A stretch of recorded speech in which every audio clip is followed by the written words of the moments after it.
Hi hello good morning. അപ്പോൾ കുറേ കാലമായി ഞാനൊരു വീഡിയോ ചെയ്തിട്ട്. അപ്പോൾ അതിൻ്റെ കാരണം എന്താ വെച്ചാൽ ജോലിയും കാര്യങ്ങളൊക്കെ ആയിട്ട് ആകെ തിരക്കിലായിരുന്നു. അപ്പോൾ ഇന്ന് ജോലിയും കാര്യങ്ങളൊന്നും ഇല്ലാത്ത ഒരു ദിവസമാണ്.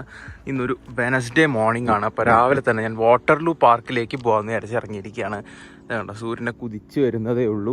അപ്പോൾ രാവിലെ തന്നെ ഒന്ന് വാട്ടർലൂ പാർക്കിൽ പോകണം. അപ്പോൾ കുറേ ദിവസമായിട്ട് രാവിലെ നേരത്തെ നീക്കലും കാര്യങ്ങളും ജോലിയും ഒക്കെ ആയിട്ട് ആകെ തിരക്കിലായിരുന്നു. അതുകൊണ്ടാണ് വീഡിയോസും കാര്യങ്ങളൊന്നും ഇല്ലാതിരുണ്ടായിരുന്നത്.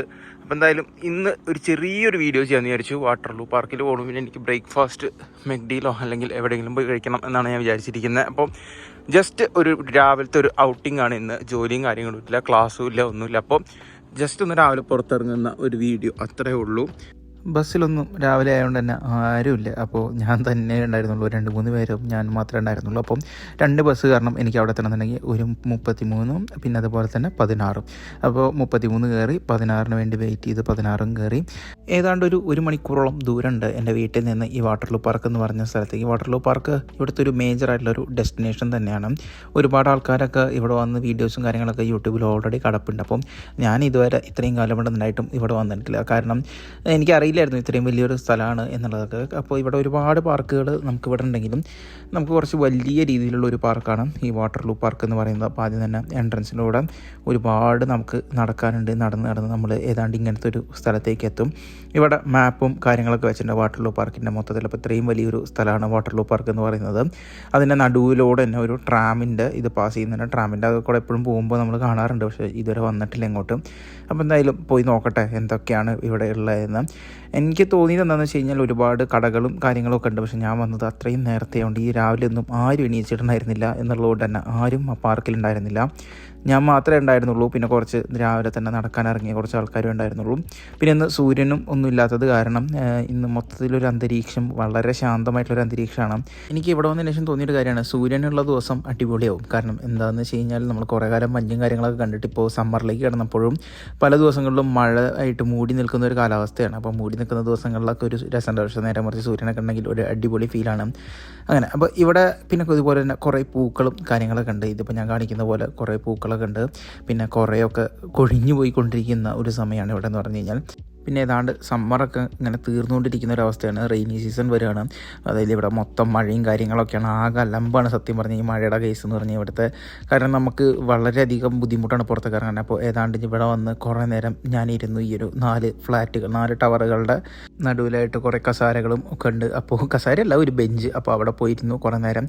ആദ്യം വീട്ടിലേക്ക് വിളിച്ചു. അനിയനൊക്കെ നാട്ടിൽ വന്നിട്ടുണ്ട്. അപ്പോൾ എല്ലാവരും അടിപൊളിയായിട്ട് അവിടെ അടിച്ചു വിളിച്ചുകൊണ്ടിരിക്കുക. അപ്പോൾ ഞാൻ വീട്ടിൽ നിന്ന് എല്ലാവരെയും ഒന്ന് വിളിച്ച് അതിനുശേഷം കുറച്ച് നേരം പാട്ടൊക്കെ കേട്ട് ഇങ്ങനെ ചുമ്മാ ഇരുന്നു. അതിനുശേഷം ഇവിടെ തൊട്ടടുത്ത് തന്നെ ഒരു മെക്ഡി ഉണ്ടെന്ന് ഞാൻ സ്പോട്ട് ചെയ്തിട്ടുണ്ടായിരുന്നു ഇന്നലെ രാത്രി തന്നെ. അപ്പോൾ അങ്ങോട്ട് പോയി രാവിലെ ബ്രേക്ക്ഫാസ്റ്റ് കഴിക്കാമെന്നാണ് ഞാൻ വിചാരിച്ചിട്ടുണ്ടായിരുന്നത്. അപ്പോൾ അങ്ങോട്ട് നടക്കണ ഒരു വഴി എന്ന് വെച്ച് കഴിഞ്ഞാൽ വളരെ അടിപൊളിയായിരുന്നു. അതായത് മാപ്പ് കാണിച്ചതാണ് ഈ വഴി പോകാൻ പറഞ്ഞിട്ട്. അപ്പോൾ ആ വഴി പോയി പട്ടിപ്പൊളിയാണ്. പാർക്കിൻ്റെ തന്നെ വേറൊരു ഭാഗമാണ് സത്യം പറഞ്ഞു കഴിഞ്ഞാൽ. അപ്പോൾ അതായത് നേരത്തെ ഞാൻ ഇരുന്നത് എൻ്റെ ഒരു ഓപ്പോസിറ്റ് ഡയറക്ഷനിലുള്ള ഒരു സ്ഥലമാണെന്ന് പറഞ്ഞു കഴിഞ്ഞാൽ. നേരത്തെ ഞാൻ ഇരുന്നത് ഏതാണ്ട് ആ കാണുന്ന ഭാഗത്താണ് ഞാൻ ഇരുന്നുണ്ടായിരുന്നത്.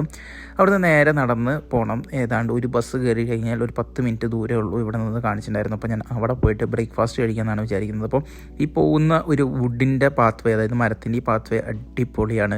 നടക്കുമ്പോൾ അടിപൊളി ശബ്ദമൊക്കെ ഉണ്ടാകും. ഒരുപാട് പേര് രാവിലെ തന്നെ ഒരു മോർണിംഗ് വാക്കിന് വേണ്ടി ഇറങ്ങുന്ന ഒരു സ്ഥലമാണ് ഈ വാട്ടർലൂ പാർക്ക് എന്ന് പറഞ്ഞാൽ. ഇവിടുത്തെ തൊട്ടടുത്തുള്ള ആൾക്കാർ. പക്ഷേ ഞാൻ ഒരുപാട് ദൂരത്തു നിന്നാണ് വരുന്നത്.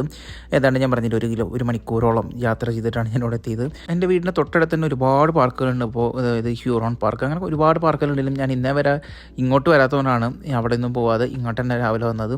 അപ്പോൾ ഞാൻ ഏതാണ്ട് ഒരു 500 മീറ്ററോളം നടന്ന് ബസ് കയറണം എന്ന് പറഞ്ഞിട്ടുണ്ടായിരുന്നു. അപ്പോൾ നേരെ 500 മീറ്ററൊക്കെ നടന്നപ്പോൾ ഞാൻ എത്തിച്ചേർന്നത് വാട്ടർലൂ പബ്ലിക് സ്ക്വയറിലാണ്. അതായത് വാട്ടർലൂ അപ്പ് ടൗണിലാണ്.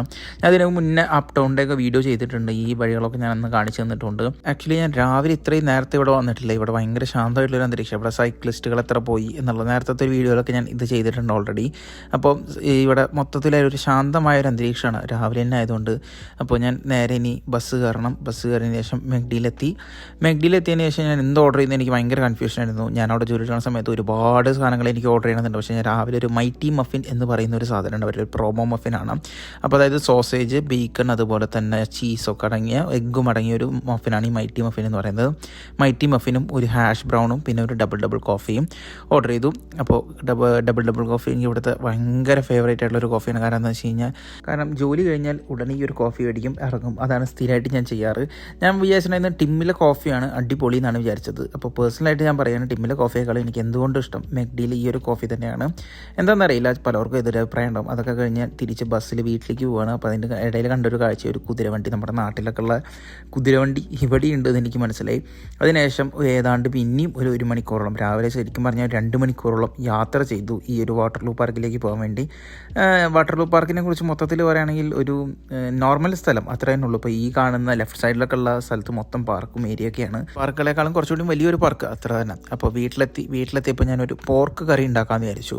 അപ്പോൾ ഞാൻ ആദ്യം തന്നെ പോർക്കൊക്കെ ഫ്രൈ ചെയ്തെടുത്തതിന് ശേഷം ഞാൻ ഏതാണ്ട് ഒരു ചൈനീസ് കറി പോലെയാണ് ഞാൻ ഉണ്ടാക്കാൻ ശ്രമിക്കുന്നത് എന്ന് മാത്രമേ എനിക്ക് പറയാൻ പറ്റുള്ളൂ. ചൈനീസ് കറി ആകുമോ ഉള്ളതെന്ന് എനിക്കറിയില്ല. അപ്പോൾ ആദ്യം തന്നെ കുറച്ച് ഗാർലിക് സോർട്ട് ചെയ്തെടുത്തു. നമ്മുടെ വെളുത്തുള്ളി അത് കഴിഞ്ഞിട്ട് കുറച്ച് ഉള്ളി ഇട്ടു. ഉള്ളിയും അതുപോലെ തന്നെ സോർട്ട് ചെയ്തെടുത്തു. ഉള്ളി ഇട്ടതിന് ശേഷം കുറച്ച് സോയാ സോസ് ഒഴിച്ച് ഒന്ന് നന്നായിട്ട് അതിനെ ഇളക്കിയെടുത്തു. ചൈനീസ് രൂപത്തിലേക്ക് ഇളക്കാൻ വേണ്ടി ഞാൻ ശ്രമിക്കുന്നുണ്ട്. കുറച്ചൊക്കെ പുറത്ത് പോയി, അത് വേറെ കാര്യം. അത് കഴിഞ്ഞ് കുറച്ച് തക്കാളിയും അതുപോലെ തന്നെ മുളക് വെള്ളവും കൂടി മിക്സ് ചെയ്ത് ഒഴിച്ചു. അതിനുശേഷം കുറച്ച് ഗാർലിക് പൗഡർ ഇട്ടു. പിന്നെ പോർക്ക് ഞാൻ ഇതിലേക്ക് ഇട്ടു. അത് കഴിഞ്ഞിട്ട് കുറച്ച് സെസമേ സീഡ്സ്, അതായത് നമ്മുടെ എള്ള്, അത് ഇട്ടു. പിന്നെ ക്യാപ്സിക്കം ഇട്ടു. അപ്പോൾ ഏതാണ്ട് ചൈനീസ് സ്റ്റൈലിലൊക്കെ ഏതാണ്ട് വന്നിട്ടുണ്ട്. കഴിക്കുമ്പോൾ വലിയ പ്രശ്നമൊന്നും ഉണ്ടായിരുന്നില്ല. ചൈനീസ് ഒരു മൂടൊക്കെ കിട്ടിയായിരുന്നു. അപ്പോൾ അത് നേരെ ഒരു പാത്രത്തിലേക്ക് ട്രാൻസ്ഫർ ചെയ്തു. 2 ദിവസത്തേക്കുള്ള കറിയായി. അതിനുശേഷം ഞാൻ ചപ്പാത്തി കഴിക്കാമെന്ന് വിചാരിച്ചിട്ടുണ്ടായിരുന്നു. അപ്പോൾ ഒരു ചോറും ഉണ്ടാക്കാമെന്ന് വിചാരിച്ച് ചോറും കുറച്ചുണ്ടാക്കി. പിന്നെ ഇന്നലത്തെ ഒരു ചെറിയ ചിക്കൻ കറിയുടെ ഗ്രേവി ഉണ്ടായിരുന്നു, അതൊക്കെ കൂട്ടി നല്ലൊരു ലഞ്ച് ഏതാണ്ട് 1 മണിയാകുമ്പോൾ കഴിച്ചു. അപ്പോൾ അത്രയൊക്കെ തന്നെ ഇന്നത്തെ ഒരു വീഡിയോ ഉള്ളൂ. ജസ്റ്റ് രാവിലെ ഇറങ്ങി വാട്ടർലൂ പാർക്കിലും പോയി ഫുഡ് കഴിച്ചു. അപ്പോൾ ബൈ, അടുത്തൊരു വീഡിയോയിൽ കാണാം.